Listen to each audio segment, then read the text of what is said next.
বন্ধুরা, কানে হেডফোনটা লাগিয়ে নিন। আশেপাশে কেউ যেন না থাকে। এই গল্পটা খুবই ব্যক্তিগত, শুধু আপনার আর আমার। আমার নাম অনন্যা। আমার বাড়ি হুগলি জেলায়। এই অনন্যার জীবনের এক অদ্ভুত অধ্যায়ের কথা আজ আমি আপনাদের বলবো, যা হয়তো অনেকেরই অজানা, অথবা হয়তো অনেকের জীবনেরই প্রতিচ্ছবি। এই গল্পটা শুধুমাত্র মনের গোপন কোণায় লুকিয়ে থাকা তীব্র অনুভূতি আর তারই ফলস্বরূপ জন্ম নেওয়া কিছু কঠিন সত্যের মুখোমুখি হওয়ার গল্প। যদি মন দিয়ে শুনতে চান তবে শেষ পর্যন্ত থাকবেন।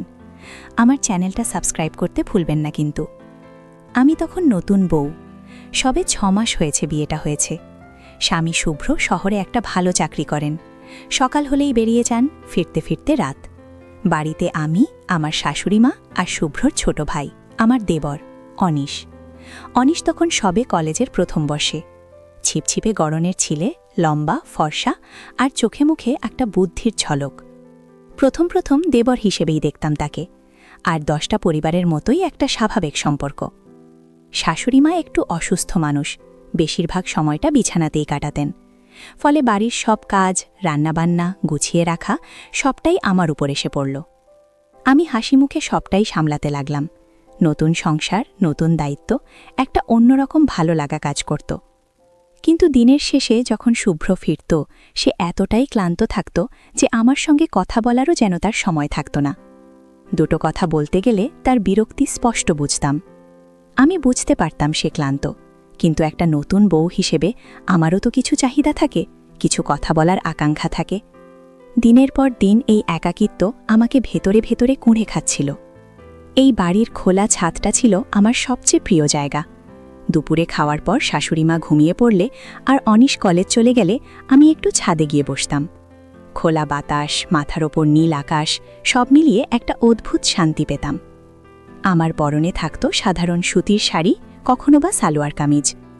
গরমের দিন বলে শাড়ির আঁচলটা একটু আলগা থাকত, বুকের কাছে শাড়ির ভাঁজটা যেন হাওয়ায় খেলত।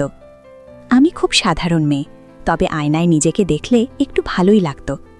আমার শ্যামলা রং, লম্বা চুল আর হাসলে গালে পড়া টোল, এটুকু নিয়েই আমি খুশি ছিলাম। অনিশ কলেজ থেকে ফিরেই দেখত আমি হয়তো রান্নাঘরে বা হয়তো ছাদে, ফিরেই জল বা চা চাইত। আমার মন খারাপ থাকলে সে দেখলেই বুঝে যেত। প্রথম প্রথম জিজ্ঞাসা করত, বৌদি কি হয়েছে, মুখটা এমন কেন? আমি বলতাম কই কিছু না তো।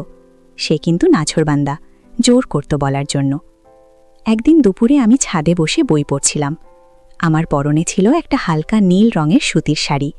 গরমে শাড়ির আঁচলটা কাঁধ থেকে একটু খসে পড়েছিল। বুকের কাছে আঁচলের আলগা ভাঁজটা আর কোমরের ভাঁজটা স্পষ্ট দেখা যাচ্ছিল। আমি লক্ষ্য করিনি। হঠাৎ অনিশ পেছন থেকে এসে বলল, বৌদি কি করছ? আমি চমকে উঠে ঘুরে তাকালাম। আমার পরনের দিকে তার চোখ আটকে গেল। আমি দ্রুত আঁচলটা টেনে ঠিক করে নিলাম। সে অপ্রস্তুত হয়ে বলল, সরি বৌদি, আমি দেখিনি তুমি ছাদে। আমি একটু হাসলাম, বললাম না ঠিক আছে, কিছু না। ওই ঘটনার পর থেকে অনিশের চোখ আমার উপর যেন একটু বেশিই থাকত। তার চাহনিতে একটা অন্যরকম অনুভূতি টের পেতাম, যেটা আগে কখনো পাইনি। একটা অদ্ভুত আকর্ষণ, যা বোঝানো কঠিন।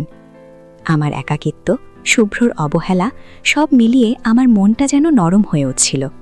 আর অনিশ, সে ঠিক সেই সুযোগটা নিয়েছিল, হয়তো নিজেও না বুঝে। রাতের বেলা শাশুড়িমা ঘুমিয়ে পড়লে আর শুভ্র তার ল্যাপটপ নিয়ে বসলে অনিশ আসত আমার ঘরে। আমার ঘরে ঢোকার সময় সে আলতো করে দরজায় টোকা দিত। আমি প্রথমে অবাক হতাম। সে এসে বসত আমার খাটের কোণায়। প্রথমে কলেজের গল্প করত, তারপর ধীরে ধীরে আমার মন খারাপের কারণ জিজ্ঞাসা করত। আমার মন খারাপের গল্পগুলো সে মন দিয়ে শুনত। আমি বলতে বলতে দেখতাম তার চোখ দুটো কেমন যেন চকচক করত। সে বলতো, বৌদি তুমি এত একা কেন থাকো, তোমার এত কষ্ট কিসের? আমি তার চোখে চোখ রেখে বলতাম, অনিশ, এগুলো তুমি বুঝবে না, এগুলো বউ আর স্বামীর ব্যাপার। সে মাথা নেড়ে বলতো, আমি তো বুঝি বৌদি, আমি সব বুঝি। তার কথায় একটা গভীরতা ছিল যা আমাকে অবাক করত। একদিন রাতে শুভ্র কাজে বাইরে গিয়েছিল। আমি একা ঘরে ঘুমোতে পারছিলাম না। সেদিন হঠাৎ করেই অনিশ এলো আমার ঘরে। রাত তখন প্রায় 11টা। আমি একটা পাতলা সুতির সালোয়ার কামিজ পরে খাটে বসেছিলাম। সে দরজায় বাইরে ডাকল, বৌদি ঘুমিয়ে পড়েছ? আমি বললাম না, এসো। সে ঘরে ঢুকে দরজাটা হালকা করে ভেজিয়ে দিল। সে এসে আমার পাশে বসল। তার চোখে ছিল এক অন্যরকম জিজ্ঞাসা। আমি বললাম, কি হয়েছে অনিশ? সে বলল, বৌদি, তোমার ভয় করছে? আমি বললাম, না, ভয় করছে না, কিন্তু ঘুম আসছে না। সে আমার হাতটা আলতো করে ধরল। তার স্পর্শে আমার সারা শরীর যেন শিহরিত হয়ে উঠল। এই স্পর্শটা আমি অনেকদিন পাইনি। একটা নির্ভরতা, একটা উষ্ণতা। সে আমার দিকে ঝুঁকে এসে বলল, আমি থাকলে তোমার ভয় করবে না। তার শ্বাস প্রশ্বাস আমার গালে এসে লাগছিল। আমার ভেতরে এক অদ্ভুত ঝড় উঠল। আমি চোখ বন্ধ করে ফেললাম। আমার মনে হচ্ছিল, এই মুহূর্তে আমাকে এই একাকিত্ব থেকে বের করে আনার জন্য একজন মানুষ দরকার। সেই মুহূর্তে অনিশই ছিল আমার সেই মানুষ। সেই রাতের পর থেকে আমাদের সম্পর্কটা একটা অন্য মাত্রা পেল। অনিশ প্রায়ই আমার ঘরে আসত রাতে। আমরা গল্প করতাম।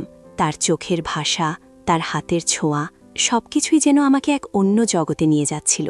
আমাদের দুজনের মধ্যে যে একটা তীব্র আকর্ষণ ছিল, তা আমরা দুজনেই বুঝতে পারছিলাম। সমাজ, সম্পর্ক, নীতি সব যেন তখন আমার কাছে তুচ্ছ মনে হচ্ছিল। আমি জানতাম এটা ভুল, কিন্তু আমার মন আমার কথা শুনছিল না।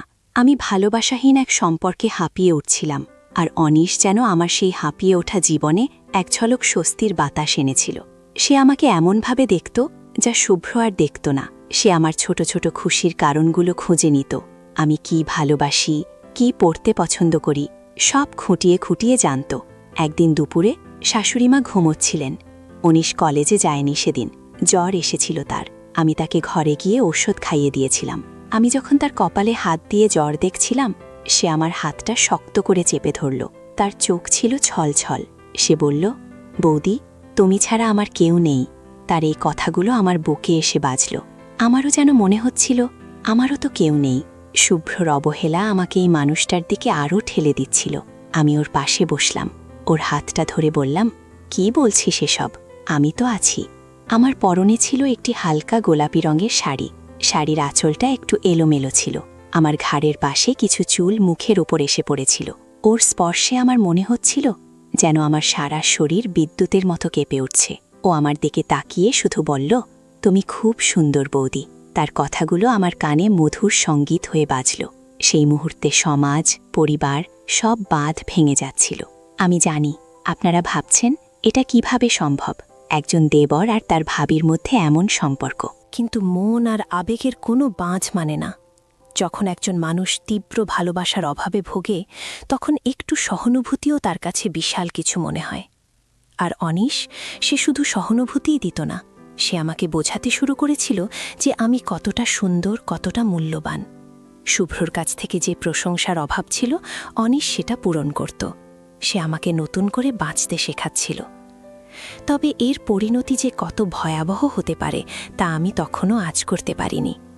আমরা দুজনেই জানতাম যে এটা মারাত্মক একটা ভুল, কিন্তু আমরা যেন নিজেদের থামাতে পারছিলাম না। রাতের বেলা যখন সবাই ঘুমিয়ে পড়ত, তখন আমাদের গোপন অভিসার চলত।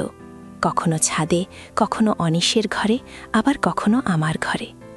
তার প্রতিটি স্পর্শে আমার শরীর মন যেন জেগে উঠত।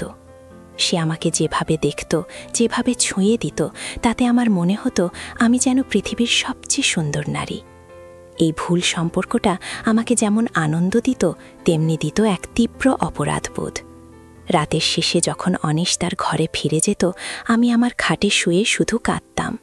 আমার ভেতরে এক বিরাট যুদ্ধ চলত, এক পাশে তীব্র প্রেম আর অন্য পাশে তীব্র পাপবোধ। একদিন রাতে শাশুড়িমা হঠাৎ করে অসুস্থ হয়ে পড়লেন। রাত তখন অনেক, সুব্রত তখন বাইরে। আমি দিশেহারা হয়ে পড়লাম। অনিশই ছিল তখন একমাত্র ভরসা। সে দ্রুত ডাক্তার ডাকল, শাশুড়িমাকে হাসপাতালে নিয়ে গেল। আমি তার পাশে বসেছিলাম। সারা রাত হাসপাতালে ছিলাম আমরা দুজনে। সেই সময় অনিশ আমাকে যেভাবে সাহস জুগিয়েছিল, যেভাবে পাশে ছিল, শুভ্র হয়তো সেভাবে পারত না। হাসপাতাল থেকে ফিরে এসে যখন শাশুড়িমা একটু সুস্থ হলেন, তখন অনিশকে দেখে আমার চোখ দুটো জলে ভরে উঠল। আমি তাকে জড়িয়ে ধরতে চাইছিলাম, কিন্তু পারলাম না। আমাদের সম্পর্কটা তখন এমনই এক জায়গায় পৌঁছে গিয়েছিল যেখানে ভালো লাগা আর খারাপ লাগা একাকার হয়ে গিয়েছিল। তবে একটা সম্পর্ক যখন সমাজের চোখে লুকানো থাকে, তখন তার স্থায়িত্বও হয় খুব ভঙ্গুর। অনিশের চোখে আমি একটা অধিকার দেখতে শুরু করলাম, যা আমার ভেতরে ভয় ঢুকিয়ে দিল।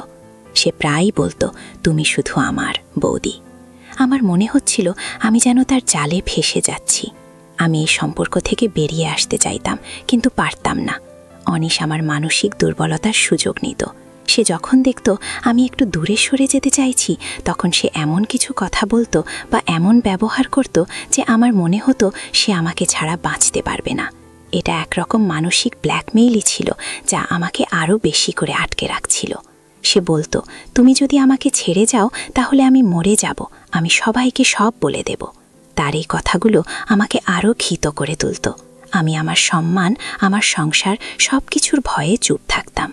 একদিন রাতে আমাদের সেই গোপন অভিসার চলছিল। অনিশ সেদিন যেন আরও বেশি উন্মত্ত ছিল। সে আমাকে জোর করছিল আরও কিছু বাড়াবাড়ির জন্য। আমি পারছিলাম না। আমার ভেতরে থাকা অপরাধ বোধ আমাকে গিলে খাচ্ছিল। আমি কাঁদতে শুরু করলাম। অনিশ আমার হাত চেপে ধরল। সে কিছুতেই আমার কথা শুনছিল না। ঠিক সেই সময় বাইরের দরজায় একটা শব্দ হলো। শুভ্র ফিরে এসেছে। আমাদের দুজনের শরীরেই ঠান্ডা স্রোত বয়ে গেল। আমরা দুজন দুজনের দিকে তাকালাম। আমার হার্টবিট যেন বন্ধ হয়ে যাচ্ছিল। অনিশ দ্রুত তার ঘরে চলে গেল। আমিও দ্রুত নিজেকে সামলে নিলাম। শুভ্র ঘরে ঢুকল। সে খুব ক্লান্ত ছিল। আমাকে দেখে বলল, কি ব্যাপার, তুমি এখনো জেগে আছো? আমি কাঁপা কাঁপা গলায় বললাম, না, এইমাত্র ঘুম ভাঙল। শুভ্র কিছু বলল না, ফ্রেশ হতে চলে গেল। সেই রাতে আমার চোখে এক ফোঁটা ঘুমও আসেনি। আমার মনে হচ্ছিল আমি মরে যাই। এই অপরাধবোধ আমাকে আর বাঁচতে দেবে না। সেই ঘটনার পর আমি সিদ্ধান্ত নিলাম, এভাবে আর চলতে পারে না। আমি অনিশকে স্পষ্ট করে বলে দিলাম যে আমাদের এই সম্পর্ক আর রাখা সম্ভব নয়। অনিশ প্রথমে খুব রেগে গেল, তারপর ভাঙা গলায় আমাকে অনুরোধ করল না ছেড়ে যাওয়ার জন্য। সে কেঁদে ফেলল, কিন্তু আমার মন শক্ত ছিল। আমি তাকে বোঝালাম, অনিশ, আমরা যা করছি তা আমাদের কারোর জন্যই ভালো নয়। এটা আমাদের সব সম্পর্ক নষ্ট করে দেবে। একদিন না একদিন সবাই জেনে যাবে, আর তখন আমাদের কারোরই আর মুখ দেখানোর জায়গা থাকবে না। অনিশ চুপ করে রইল। তার চোখে ছিল এক গভীর যন্ত্রণা। আমারও খুব কষ্ট হচ্ছিল, কিন্তু আমি জানতাম এটাই সঠিক সিদ্ধান্ত। ধীরে ধীরে আমি অনিশের থেকে দূরত্ব বজায় রাখতে শুরু করলাম। সে প্রথমে অভিমান করত, রাগ করত, কিন্তু আমি দৃঢ় ছিলাম। আমি বুঝতে পারছিলাম আমাদের সম্পর্কটা একটা এমন ঘূর্ণিপাকে চলে গিয়েছিল যেখান থেকে বের হয়ে আসাটা ছিল খুবই কঠিন। কিন্তু এই কঠিন পথটাই আমাকে নিতে হয়েছিল। দিনের পর দিন আমি নিজের সঙ্গে যুদ্ধ করেছি। আমার মনকে বুঝিয়েছি সমাজের চোখে এই সম্পর্কটা শুধু পাপই নয়, এটা পারিবারিক সম্পর্কের ভিত্তিকেও ধ্বংস করে দেয়। একটা পরিবারে এমন গোপন সম্পর্ক সেই পরিবারকে ভেতর থেকে শেষ করে দেয়। আজও অনিশ আমার দেবর। সে তার পড়াশোনা শেষ করে এখন চাকরি করে। আমাদের মধ্যে আর সেই আগের মতো সম্পর্ক নেই। একটা অদৃশ্য দেয়াল তৈরি হয়েছে। হয়তো সে আমাকে এখনো ভালোবাসে, বা হয়তো সে আমার প্রতি তার ক্ষোভ লুকিয়ে রেখেছে। আমি জানি না, তবে আমি এখন অনেক শান্তিতে আছি। আমি বুঝতে পেরেছি ভালোবাসার অভাবে একজন মানুষ কতটা ভুল পথে চলে যেতে পারে। আমার জীবনের এই অভিজ্ঞতা আমাকে একটা বড় শিক্ষা দিয়েছে। বন্ধুরা, মানুষের জীবনে ভুল আসে, প্রলোভন আসে, কিন্তু সেই প্রলোভনে নিজেকে সঁপে দিলে তার পরিণতি হয় ভয়াবহ। একটা সম্পর্ক যখন তার সীমানা পেরিয়ে যায়, তখন শুধু ধ্বংসই আসে, শান্তি নয়। পারিবারিক সম্পর্কগুলোর নিজস্ব একটা পবিত্রতা থাকে। সেই পবিত্রতা নষ্ট করলে তার ফল হয় খুবই কঠিন। নিজের মনের দুর্বলতাকে জয় করাটাই আসল শক্তি। ভালোবাসাহীন সম্পর্ক থেকেও বেরিয়ে আসা সম্ভব, যদি মন থেকে চেষ্টা করা যায়। নিজেকে ভালোবাসুন, নিজের সম্মানকে ভালোবাসুন, আর সমাজের বাঁধনগুলোকেও সম্মান করতে শিখুন। এটাই জীবনের সবচেয়ে বড় শিক্ষা। আশা করি আমার এই গল্পটা আপনাদের ভাবাবে, হয়তো কিছুটা হলেও সতর্ক করবে।